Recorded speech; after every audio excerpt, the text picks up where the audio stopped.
First of all, viewer discretion is advised. Cause I be cussing, girl. I be cussing, baby. So go on. So go on of you. Go on. Now look, get your ass on here because I wanna pop Geneva. Geneva, I wanna pop you. Tiffany. Tiffany, girl, I wanna snatch ya. Your loose lips and your no grips. Cause you don't have a grip on yourself. You're ready to marry Javon right now, ain't it? Sit down, bitch. You don't need it. Plot twist. Sit down, Tiffany. Rashida, we gonna leave you alone, babe. We gonna leave you alone this episode. I'm not gonna say nothing, but God bless you. Jefferson, you and Myra are pissing me off. And I know something ain't right. And if with not both of you, one of you, something ain't right. I know something ain't right with Myra. So I'm gonna move on. Franklin, you fine, boy. You fine, boy. But you a fine piece of work as well. Okay? And you giving me covert narcissist, okay? Or psychopath. Because you're trying to act like you innocent. But bitch, you're not. Lindsay, just put some Neosporin on your back and lay down now. Hush. Hakeem, baby, please don't get entangled with Naomi's nonsense. Just give it a dick and go home. Don't do it. Naomi, you are 10 short of a dozen, and I want you to go find your other 10 eggs. Carefully wrap them up in a blanket. Buy you a ticket and go on to Bali and get you a spiritual retreat. Get some healing. And I need you to do it immediately. You cannot sue Franklin for anything else. As a matter of fact, your ass might be on your way to jail. I don't see how you're going to get out of this one. Unless you, never mind, let me hush. Who else am I missing? Bridget and Vaughn. Lord Jesus, please, Bridget. Grow a brain, some balls. Stand up. Vaughn, go back to your mammy house. Now, let's get into this episode. Now, this scene starts off with Geneva, Tiffany, and Javon at the jailhouse waiting on Naomi to be released. And the scene starts off with Geneva complaining about having been there all night. She says it's 6 a.m. And in my mind, I'm like, girl, you just did an overnight shift watching your sneaky link boo baby father, ex-boyfriend, ex-lover boy, flirt with one of your so-called best friends or sister, right? That's your fucking problem, bitch. You don't put in your OT, your overtime. That's the problem. So anyway, Javon, of course, like a doting husband, which he is not to Geneva, at least not right now. He jumps up and he says that he'll go check to see when will she be released. Because up until that point, he's been over there on the bench with Tiffany, hard eyes and shit, laughing and kikiing and shit. And Geneva probably been giving him side eyes the whole time. But I'm glad they ain't show that part. And I'm going to tell you why. I'm glad. Because I'm tired of Geneva. You are being very passive aggressive to your so-called friend when you could just be up straight with that girl and tell her, hey, look, we had a past. That's all I'm going to tell you. So I don't really feel comfortable with you dating us because of our relationship. We supposed to be best friends / sisters. Why the fuck you couldn't be woman enough to tell that bitch that? Now, I don't know if she felt like maybe I shouldn't tell Tiffany. She'll probably keep digging. She got loose lips. We know Tiffany don't know how to hold water, right? Yeah. And she's so fucking nosy and intrusive, and the bitch don't know how to read the room. So I do understand on the flip side why Geneva don't want to tell that nigga She don't want to tell her nothing. And I kind of don't blame her, but then again, I think you need to say something. Something, girl. You could tell her we had a past, and that's all I'm going to tell you. But I'm going to tell you also it's very uncomfortable. You know what I mean? Like, keep it real, because at this point, you're being mean to Tiffany. And I feel like Tiffany know what the fuck is going on. I feel like Tiffany should have a fucking clue by this point that something happened between Javon and Geneva at some point in life. Okay? And she could tell that Geneva is bothered. And then if she was really tapped in it, because I would, if I was the friend, if I was Tiffany, I would say, oh yeah, he doing a little shit to like try to nag at her, he trying to get at her. You know what I mean? Like I could read between the fucking lines, Nick. I know how to read the room, baby. I do. And one thing about me, I know fried green tomatoes taught me that a lady always knows when to leave. And I would simply remove myself from the situation. Anyway, that was my little 2 cents. And I'm done. Back to the scene. Okay, so the scene starts off with Geneva complaining about being there all night. Javon jumps up to go see what the holdup is to see if Naomi's close to being released. After Javon walks off, Tiffany gets up from the bench that her and Javon was just cuddling at. And she comes over to Geneva. And Geneva like, oh, this bitch, here she come. Probably to ask more fucking questions. Ask me, am I all right? Like, I don't even want to be bothered with this bitch.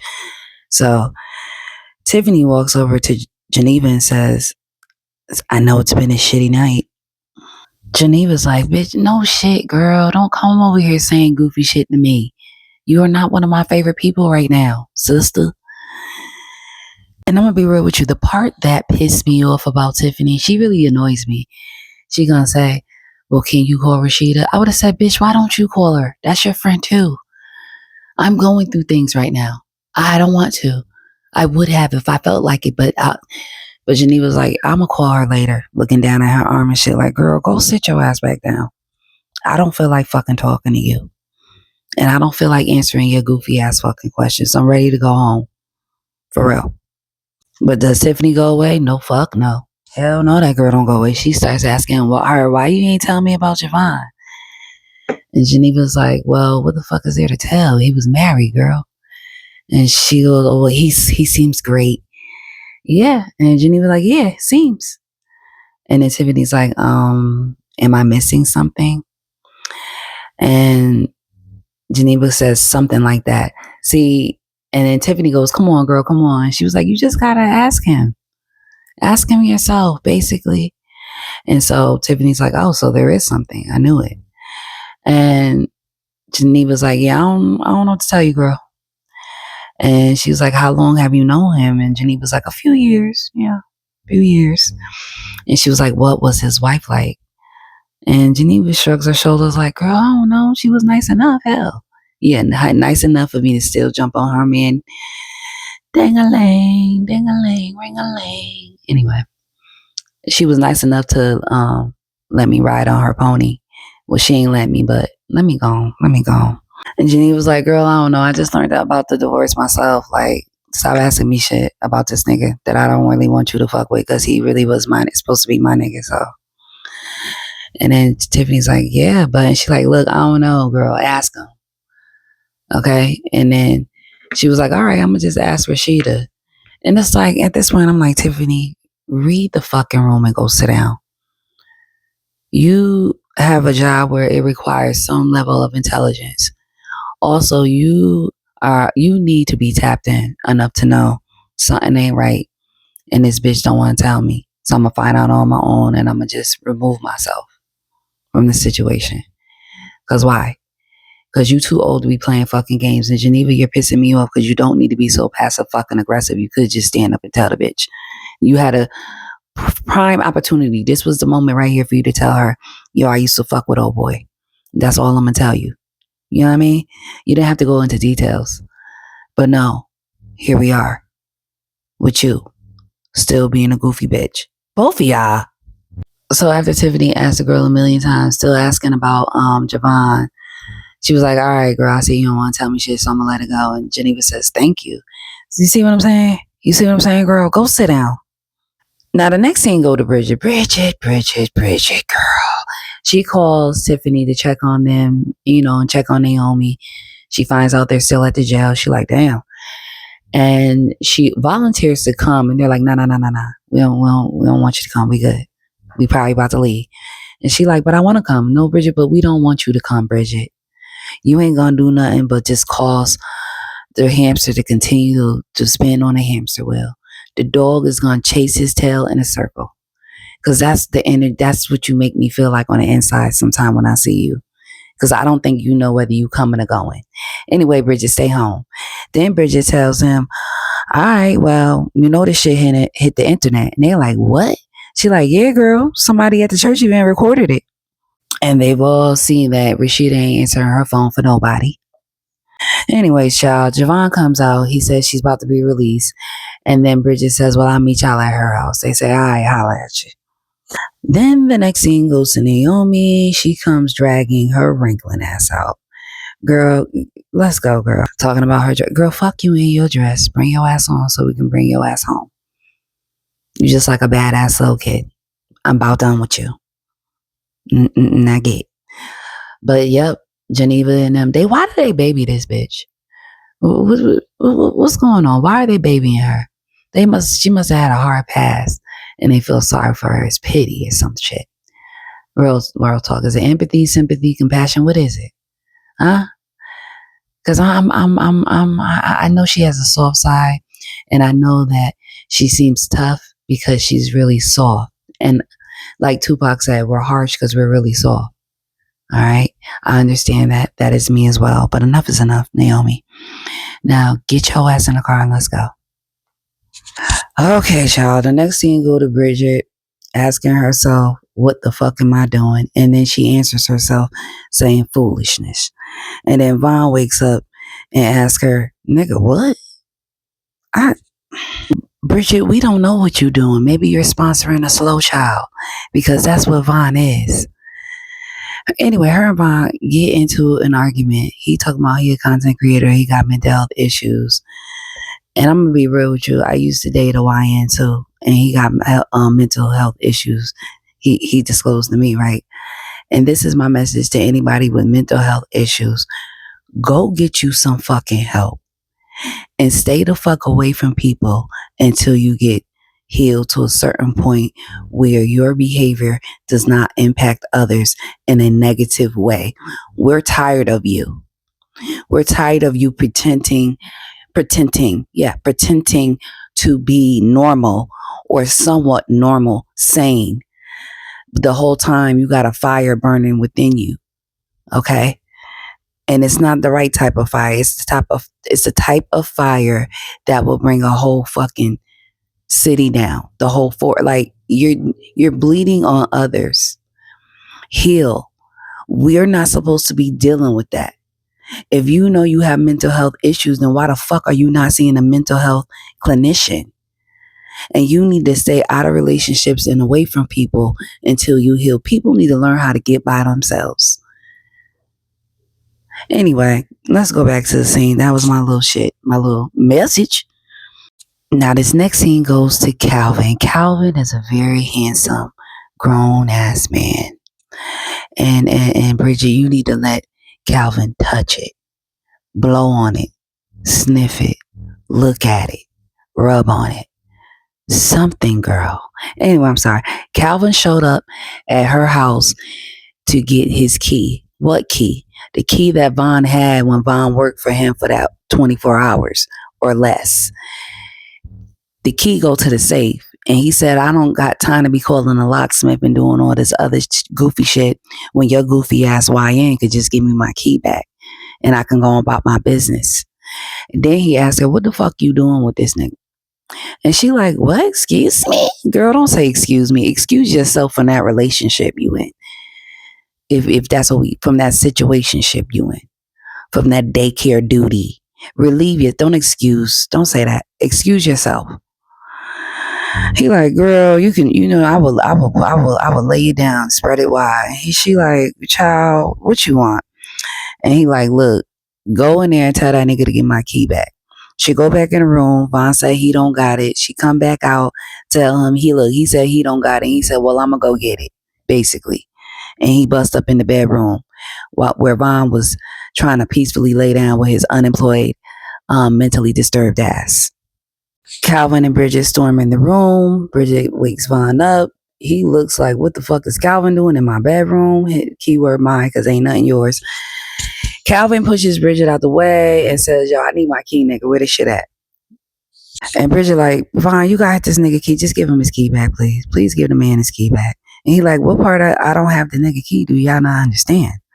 And then the disrespect comes in because Calvin begins to call Vaughn a little boy. Vaughn gets up. He pushes Calvin. And that's when the fight begins. And I'm going to tell you something. I was really heartbroken about this fight because I really felt that Calvin could have He could have handled himself a bit better. You could have handled that a bit better. Especially when I found out what I found out about you, Calvin. I feel like you could have handled that a bit better as far as defending yourself from Vaughn whooping your ass. Okay? Because look at this. Look at Calvin's face. Calvin, get up. Stand up, Calvin. You could have defended yourself a bit better. He was just throwing you around like a damn rag doll. I can't believe I'm so disappointed in you. And I'm gonna be honest with you. If I were Bridget after seeing this, I wouldn't have been too sure about giving you a chance either, because us women like to feel protected. And that's why we go for those hood niggas that look like mine. That really ain't got much, but they make up for it in other areas. You understand what I'm saying? This is why. But Calvin, pick yourself up. And y'all forgive the reflection of my couch in this clip right here, but never mind that. Look at Calvin. Damn, my boy. You went all bad, bro. I didn't like this scene. I didn't like the scene at all. And then when the fight was over, Calvin was walking out. He said, I could have killed that boy. And I said, you could have fooled me. You could have fucking fooled me, Calvin. Moving on. So in conclusion, Calvin did not get his key, but he did get his ass whooped. The next scene goes to this little maggot right here, which is Alas, who is Pastor Jefferson and Rashida's son. He just walked in the room talking about, Dad, I need some money. And then Pastor Jefferson trying to get some act right, because he like, where the fuck is my good morning, you little bitch? You know, these teenagers today, I swear to God, I would like to line them all up one by one and just knock their head in between the washing machine and the dryer. Because who the fuck is you talking to? And you look big enough to get a job. I suggest you to get one. Anyway, Jefferson said, what you need? Good morning. Like, learn how to say good morning. They got through that. And he said, what you need money for? He said, a new computer. The other one broke. Well, first of all, let's discuss how the other one fucking broke. It's a computer, nigga. It's a computer. How the fuck did a computer break? And why the fuck you think I'm supposed to just say, oh, okay, and give you the money for a new one? No, ma'am. No, sir. Get you a job and buy you another one. That way you can grow some fucking respect for your things. When you have to pay for your own shit, you take care of it better, because that money came out of your pocket. Anyway, Jefferson told him basically the same thing I said, but he also said, go ask your mother. I don't like that part, Jefferson. Yeah, you told the boy to get the fuck on, but you should have told him a little something about financial literacy. And then the fact that you brushed him off onto his mother, I don't like that either, because why? You're the father. You're supposed to be his example, motherfucker, which is why that motherfucker coming in there talking to you like you're Benson and not father. Do you understand me? I'm tired of parents not being parents. Y'all need to be parents to y'all kids. Because if that little motherfucker come up to me at saying shit like that, talking to me, I don't know who the fuck you talking to, little boy, but I don't know who didn't teach you, but I'm about to. Because who the fuck are you talking to? Stay in a child's place. And then this motherfucker gonna say, new money? What you mean you need new money? No, you just need money, period. Anyway, back to Jefferson pushing that boy off on his mother. Jefferson, you need to do better, because I hate a father that's in the house yet. It's like you're not even there. You're useless, bitch. I need you to put your boots on, strap them motherfuckers up, and walk in the shoes of a father, because your kids desperately need that, especially your son. How are you in a household yet this kid is acting like an asshole? You're not doing your job, and we can tell. And the problem with parents like y'all is y'all do shit like this, ignore y'all kids, y'all send them out in the world with they spoiled ass, and then they realize the world don't give a fuck about you like your parents, and we will beat your ass or put you in the dirt. And this is why you need to teach your children certain skills. It begins at home. There's another message. Moving on. Now, after he said, go ask your mama, He said, well, where the fuck is mama? And then Jefferson, with his goofy picklehead ass, says, I don't know. Why the fuck don't you know where your wife at? And why aren't you worried, you squarehead son of a bitch? Little boy, get your ass on and go catch the bus before I kick your ass. I don't like you and I know it's not your fault. Y'all need family counseling. Period. He basically told that little boy to get the fuck on, and he does, and then his phone rings, and of course, it's his girlfriend Myra. And Myra want to know, he's very concerned about his arm because Jefferson's arm got burnt, just like Lindsay's back got burnt, but Jefferson keep brushing it off. He basically tells Myra, I'm fine, Myra. I'm fine, baby. Lindsay's in a worse position than me. Don't worry about it. But I'm going to holler at you because I got to get my life together. I'm going to talk to you when I get in the car. And that's the end of that scene with Jefferson and his girlfriend, Myra. All right, so the next scene goes to Naomi's house. They finally get this wrinkling ass Muffet home. I don't know why I called her a Muffet because she's beautiful, but she's getting on my nerves. She's getting on my nerves. Okay? They get her in the house, or they supposed to. Because Geneva, why the fuck is you standing behind Tiffany and Javon at the door? Go make Naomi some tea or something. Straighten out that fucking big ass picture on the wall that's been crooked since the police came in there the other night. Come on now. Do something productive and stop standing back there like you CP fucking S. You're not. You don't need to manage and or monitor their conversation. You look goofy enough as it is. If any motherfucker could read the room, they could see you got an issue with that connection. But I have an issue with you because first of all, you're not being honest, and then you acting weird and passive aggressive. But we supposed to be best friends / sisters. I'm ready to pop you in the fucking mouth. Now bring your raggedy ass in the house with that same crusty ass green dress. All of y'all need to wash y'all ass and y'all face. Brush your teeth and wash all your sins away. And especially you, Geneva, go sit down because you're more than obvious that you have a problem. And I don't know why you're doing that as a married woman with a child or as a woman that claims you don't want to be bothered with Javon. You could just say, yo, all right, let me holler at you. You know, you could have arranged if you like the nigga, if you still wanted him to be a sneaky link instead of doing all this weird shit and fucking up a friendship. You could have just been honest from the jump, bitch. And Tiffany, you can learn how to read in between the lines and read a fucking room. You don't feel the awkwardness? You should feel that. I'm sick of you bitches. Go the fuck inside and close the door, bitch. Okay? You mean to tell me you're going to stand there and watch them make up a date, exchange numbers, all this stuff while you huffing and puffing in the background like Javon can't fucking see you or your expression, bitch? It's called peripheral vision. We can see you just because I'm looking at Tiffany. Don't think I can't see you behind there being bothered. That's the point. That's why I'm doing this. Not for Tiffany, because I want to fuck with you.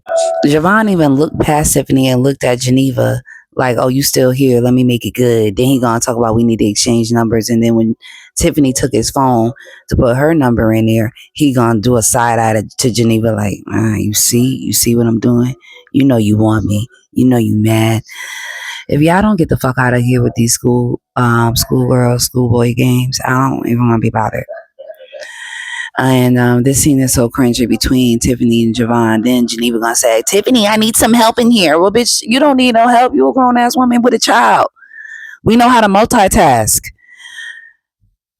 I know Naomi resembles a child. You got one. So you got this. You know what to do. Girl, call a single mother if you don't understand. Because I know you probably ain't really too much in the Nika life that much anyway because you busy. You worry about the wrong thing. Anyway, I don't know your life. And I'm not finna judge you as a mother because I don't know. And I know this is just a show, but we got to be careful how we judge people as parents, you know, call a thing a thing. And I only said that because in the beginning, the very first episode, whatever the teacher name was that brought her daughter out to the car, basically insinuated that I don't really see you. I always see her father. And Geneva was like, yeah, because I'm busy, you know, but I pop in when I can. And that's why I said that. Anyways, child, Javon says, you know what, I'm going to order me a car. Tiffany offers for him to come in, and Geneva says, I don't think that's a good idea. Tiffany's like, why not? She just looks at Javon and says, thank you for your services, Javon. Girl, shut the fuck up and go inside. For real, you're so bitter. I'm ready to pop you in your fucking mouth, Geneva. They get the hint. Javon don't come in.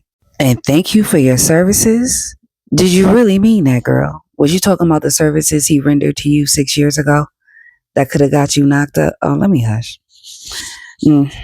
So they finally get their asses in the house and they see Naomi's already drinking, still got her fucking dress on. Girl. Geneva tried to take the drink from her and said it's a little bit too early for this. And then Naomi got a nerve to fucking say, isn't it too early for us to be going through all this drama in our lives? Girl, first of fucking all, you are the drama. What the fuck do you mean? Then Bridget comes in, not making anything better, asking stupid ass questions. Like, girl, even Naomi had to tell her that's a dumb ass question. Now she wanna like she's offended. Girl, get the fuck out of here. And stop being goofy. Y'all all need to read the room course because you're failing miserably. Naomi announces she gonna sue him again. And they like, girl, please with this bullshit. Tiffany tells Geneva, can you please just keep it fucking real with her and tell her how serious this shit is?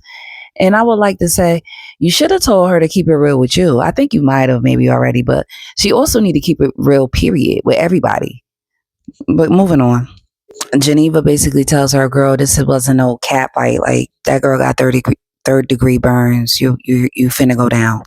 And I don't even know how I could save you, even though I'm a lawyer. You're a lawyer. But I don't think I can get you out of this, so you need to fucking chill. Anyway, they all leave out. As they leave out, Tiffany gets a text message from Javon, and she's all excited. And Geneva's like, oh, really? Like, she asking questions and being inquisitive about what Javon is saying. It's like, girl, mind your fucking business. But Tiffany tells Geneva, yeah, technically, tonight will be our first date. Because, last night was a mess. Geneva's like, oh, all right. And then she says her goodbyes to them. And she also brushes Tiffany off to Bridget because, she don't want to be in no close quarters with Tiffany by herself. Because all Tiffany gonna do is keep talking about Javon, asking goofy ass questions, and not being able to read the fucking room. So Geneva lets her know I got something to do, so I can't give you a ride home before I get home. So Bridget take her. And I know exactly what Geneva, I know what you got to do, girl. You got to become Carmen San Diego.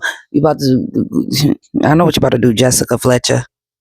And Tiffany like, why the fuck you can't bring me home? And Geneva's like, girl, I got shit to do. But Tiffany's like, yeah, all right, you got shit to do, you lying ass bitch. And they all go their separate ways. I'm so glad this scene is over because they all getting on my nerves. All right, the next scene shoots to William. He sends a text to Geneva, basically letting her know, like, I'm getting Anika ready for school. Are you good? And she's like, yeah, I'm on my way home. Then he goes in to wake up Anika and they do all their father-daughter good morning shit, which is cute. And William seems to be a great father. I will say that starting off, but I also want to say, William, I know why you're excited to take Anika to school. It has really nothing to do with doing your fatherly duties. It has everything to do with you meeting your little girlfriend, Maddie's mom, at the school. Play with somebody else, but I see you, William. Then the scene shifts to Javon. Javon. He's calling William, and of course, William jumps in and asks him, how did it go with Tiffany? And he was like, pretty good. I ain't gonna lie, I like her. And William is so super fucking excited because, he's a psycho millionaire matchmaker. But Javon has ulterior motives for this phone call. He lets William know that him and Tiffany have a date that night, and he wants to invite William and Geneva. Of course you do, because you want to torture her. All you niggas in here want to torture the bitches that's in your life. I see that. I see there's a pattern. You all need to be fucking healed, for real, or dipped in fucking acid. Cause what the fuck? Anyway, William was like, nah, I don't think she in a good space to be doing group dates right now. We good. But y'all have a great time. Then William also asked, she been acting a little strange, and now Javon wanted to know how so. None of your fucking business. You just want to know that you ruffled her feathers, and I hope her husband doesn't give you that satisfaction because you are diabolical, young man. William doesn't tell him much because William doesn't know much, obviously. They end the call and they say, we'll holler at each other tomorrow. Good. Get the fuck off the phone, Javon. And I just want to say, The dagger in the heart was at the end of the phone call when Javon tells William, "You're a good dude." Really, man? He's a good dude, but you ready to snatch his wife right out of his arms, nigga? I tell you, these niggas ain't shit. And before they hang up, William invites him to church, and Javon's like, is Naomi gonna be there? He like, nah. She don't do church, and church don't do her. He's like, all right. He's like, but I see why you asked. And then they hung up. Honestly, y'all all need to go to the altar.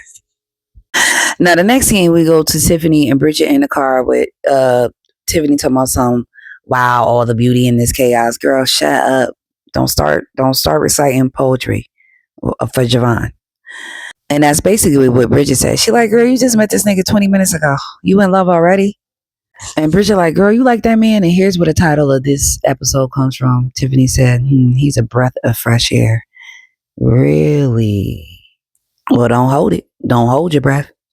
Because I think in a minute that breath is not going to be too fresh. It's going to be rankling and stankling. But let me hush. Bridget goes on to say, it ain't working out with her and Vaughn. Girl, you think it ain't working out with you and Toys R Us? And she said, I know, y'all been telling me he too young for me, but... And then Tiffany like, but what, bitch? Then she don't even answer that. She goes on to tell Tiffany that him and Calvin done got in a fight. And Tiffany like, what? And Bridget like, yeah, girl, it was bad as hell. Calvin came over to get his key and Vaughn wasn't having it. She said they done knocked me down and everything. Then Bridget talking about something. Yeah, he was so angry and violent. Girl, what the fuck you think? He doesn't know how to allocate his emotions properly. Like, come on. Anyway, Tiffany like, well, I don't like that. And Bridget like, yeah, me neither. She was like, I hope Calvin ain't sore. And Tiffany like, Calvin? He better be happy Calvin didn't hurt his ass. And she like, why you saying that? What you mean? And she said, girl, he is a boxer, a professional boxer. He could have killed Vaughn if he wanted to. And now Bridget's like, are you serious? And she like, I'm dead ass serious, nigga. She was like, damn. She was like, damn. Now check on Calvin, who is really supposed to be your man, you goofy bitch. And leave Vaughn at his mammy house. So the next scene goes to crazy ass Naomi and Hakeem. She's now ordering Hakeem to get there within 20 minutes because she wants to see him. Madam Nay is summoning her weekly or daily dingling. But that's part of the reason why she's inviting him over. But the real reason is because she wants to make a deal with him. She wants to pay him to take Franklin and Lindsay completely out. And he like, all right, we can talk about this more in person because we really shouldn't be talking about this shit over the phone. All right. And she like, yeah, 20 minutes. He like, an hour. She like, 20 minutes, bitch. Okay, Madam Nay. The next scene goes to William and Geneva. They greet each other. He tells her to make sure she eats something. She's like, I'm not really hungry. He's like, all right, well, you got to eat something. Been out all night. Take it easy. And she's like, cool. And then he goes his separate ways. And then it goes to the next scene, which is at Pastor Jefferson and Geneva's house. Now, the next scene goes to Jefferson, and his daughter, Kelly. She wants to know where Rashida, her mom, is. And he said, I don't know. She like, what the fuck you mean you don't know? The side of her bed wasn't slept in. He was like, I don't know. Maybe she got up early. And she like, nigga, what? Is you lying? He like, nah, I'm for real. Like, maybe she left out early. And she like, yo, you always tell half truths, so you don't really have to answer the question. And he like, what the fuck you talking about? And she like, what the fuck I just said? Nagra, I'm your daughter. I know you and I know the games you play. You always try to divert from answering the question, so you are not held accountable for the false answer or for the wrong answer. Okay? And he was like, look, little girl, I done told you. I don't know where your mammy at, but wherever she at, she good. And she said, what the fuck going on? Y'all getting a divorce? And he like, yo, no, what is going on? She was like, because if y'all is, I want to move with you. First of all, little raggedy bitch, why would you choose this narcissistic picklehead over your mama? And I'm thinking you might choose him over your mother because you know your mother would pay more attention to you than him. You're getting on my nerves. You don't even look like you're either one of their child. They could have did better with picking the children, the casting for the children, because I don't like they son either, or the way he look. He don't look like he belong to none of y'all. Y'all adopted him. Anyway, he basically told Kelly, girl, little girl, get your ass out my face. I don't know where your mammy at, but I hope you find her. Bye. And she did. All right, so the next scene goes to Naomi and Hakeem at Naomi's house. He finally gets there, and she basically like, nigga, you late. He like, man, you lucky I'm here right now. And so he like, yo, what happened to your crib? Like, what's going on? She like, I got robbed. He was like, damn, who robbed you? And she was like, he was like, I can find out if you want. Put my ears to the concrete. And she's like, nigga, no, I know who did this shit. My ex-husband did this shit, and I need you to handle it. And he like, huh? And she like, you like money, right? He like, hell yeah. She like, all right, I need you to handle this, like I said, or handle him. So she asked Hakeem, like, how connected are you? Because I really want a job done. Can you remove somebody from the planet? And he like, that's light work. And he like, all right, but it's gonna cost you. And she like, psh, nigga, please, did you see me? Did you look around? Do you think I care about $1? I got it. And he like, all right then. If you with it, I'm with it, nigga. Then she says, take your clothes off. And he like, I'm not wearing no wire. She like, I know you ain't wearing that wire, nigga. This is about what I need. Then she walks off, goes into the bedroom, and she says, don't keep me waiting. Lord have mercy. Madam Nay. Wow. He like, this bitch is crazy, but I'm on my way. Lord have mercy, Jesus. The next scene goes to Rashida and her kids. They done came outside on their way to the school bus and seeing her still in the car crusting over from the night before. And they like, what the fuck going on? What you still doing in the car? And they like, what the fuck is you doing, ma? And she like, I'm just sitting here. What the fuck it look like? And they like, why? She like, I need a second that you guys are taking away from me. I know she was looking at them like, why didn't I use birth control? My God. Fuck. Are they even mine? Neither one of these niggas look like me. Like, Lord. And Kelly, she's so fucking concerned, and her son don't give a damn because all he want is to ask for money with his crackhead ass. Like, I'm so tired of them, all of them. Kelly looking at her up and down like, ain't that the same dress you had on last night? And she like, shouldn't you be getting to school, bitch? Man, goofy ass Laz gonna say, yeah, we waiting on the bus. She was like, all right, then skedaddle, bitch. Catch it. Because if you lose it, you gonna catch these hands. Because the mood I'm in, I'm not bringing you motherfuckers nowhere. And you know your daddy ain't shit because he already tried to pawn your fucking box head ass on to me, and he didn't even know what condition I was in. If I was alive or dead or alive. You talking about some go ask your mammy. But you don't even know where the fuck I'm at, boy. Please, all of y'all get the fuck away from me because you're reminding me of my bad decisions. Next scene. Okay, the next scene goes to Geneva, William, Javon, and the pretty lady. As soon as she get to the school and get eyes on William and the pretty lady, Javon calls with his rankling ass. Talking about he just called to check him on her friend. Boy, you don't even fucking like Naomi. You don't like her. You don't care for her. Shut the fuck up. And what do you want? She like, you could have asked Tiffany that shit. He like, well, I wanted to ask you. I like hearing your voice. Javon, get the fuck off my phone. The mind games you niggas play. Please go away. Now, the crazy part about this is he says to her, you must be tired. But while she's looking at William and the pretty lady, and she says, yeah, I'm tired of all this bullshit. Now, I don't know if you're talking about William being a cheater or Javon pretending to like Tiffany and you pretending to act like you don't know Javon like that and like y'all don't have a history. What part of the bullshit is you talking about? Because it's all bullshit to me, Geneva. So he like, what bullshit, girl? What you talking about? And she like, you know what? Just do what you want to do like you always do. He's like, well, I can't do what I want to do because you won't allow me to. And she said, I ain't stopping you, nigga. He said, yo, just tell me you don't want me to fuck with her and I won't. She said, I ain't finna tell you to do shit, nigga. You grown ass man. He said, oh, so I'm just supposed to wait on you. She said, I ain't asked you to do that either. Now, please get the fuck off my phone, Javon, because I'm right now watching my husband cheat on me with the pretty lady, and you're no relief. Goodbye. Hang up on you, Javon. Not in the mood. That scene ends with her watching William give the pretty lady a flower and giving her a hug. The next scene goes to Pastor Jefferson and Rashida's house, and he finally brings his picklehead ass outside and sees Rashida is still in the passenger seat of the car. He looks up and sees her in the passenger side, and he like, what in the devil? Still in her clothes from last night? What's going on? So he go over to the car like, babe, what the fuck going on? Why you still in the car? And she says, you didn't open the door for me last night. And he said, babe, you acting like a child. You being childish right now. Like, all you got to do is let yourself out. It's a button right here. Let me show you.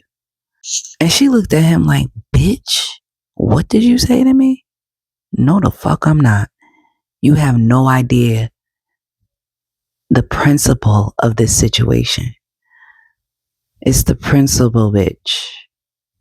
No, you don't understand because you don't know. And you're emotionally unintelligent. So even though you don't know, you're not trying to find out. You don't catch the fact that it's a deeper issue here. Because you really think it's about the fucking door. You think I stayed in here all night with them same drawers on, this same dress, and this same fucking makeup because you ain't open the door, bitch. No, it's the principle. You don't love me. You love everybody else but me. You show care and concern about everybody the fuck else except for me, and I'm tired of that shit. You're not loving me the way I want to be loved. You don't open up to me anymore. I don't know what the fuck is going on, but I'm not happy. And I'll say it again. It's the principle, motherfucker. You didn't even come out a few minutes later, an hour later, nothing to see if I was still out here. Hell. Then his phone started ringing. She like, see, that's what the fuck I'm talking about. Just get the fucking phone. Then she grabbed the phone out of his hand, Lord God. And when she answered it, you hear Myra, Pastor Jefferson's girlfriend, on the other phone saying, babe, you in a car yet? Can you talk? And this is where the scene ends with Rashida looking at Pastor Jefferson like, bitch, I know you ain't playing with booty holes of men when I'm not looking. I knew it. Fuck. So that's the end of this episode. I hope you liked it, or my take on it, rather. This was my take on it. It was a hot, stinking, garbage, pale ass mess. But I love it. I love doing this. This is something new to me. I never recapped anything before. So I'm just trying something new and I actually enjoy it. So yeah, I'll see you in the next one. Peace.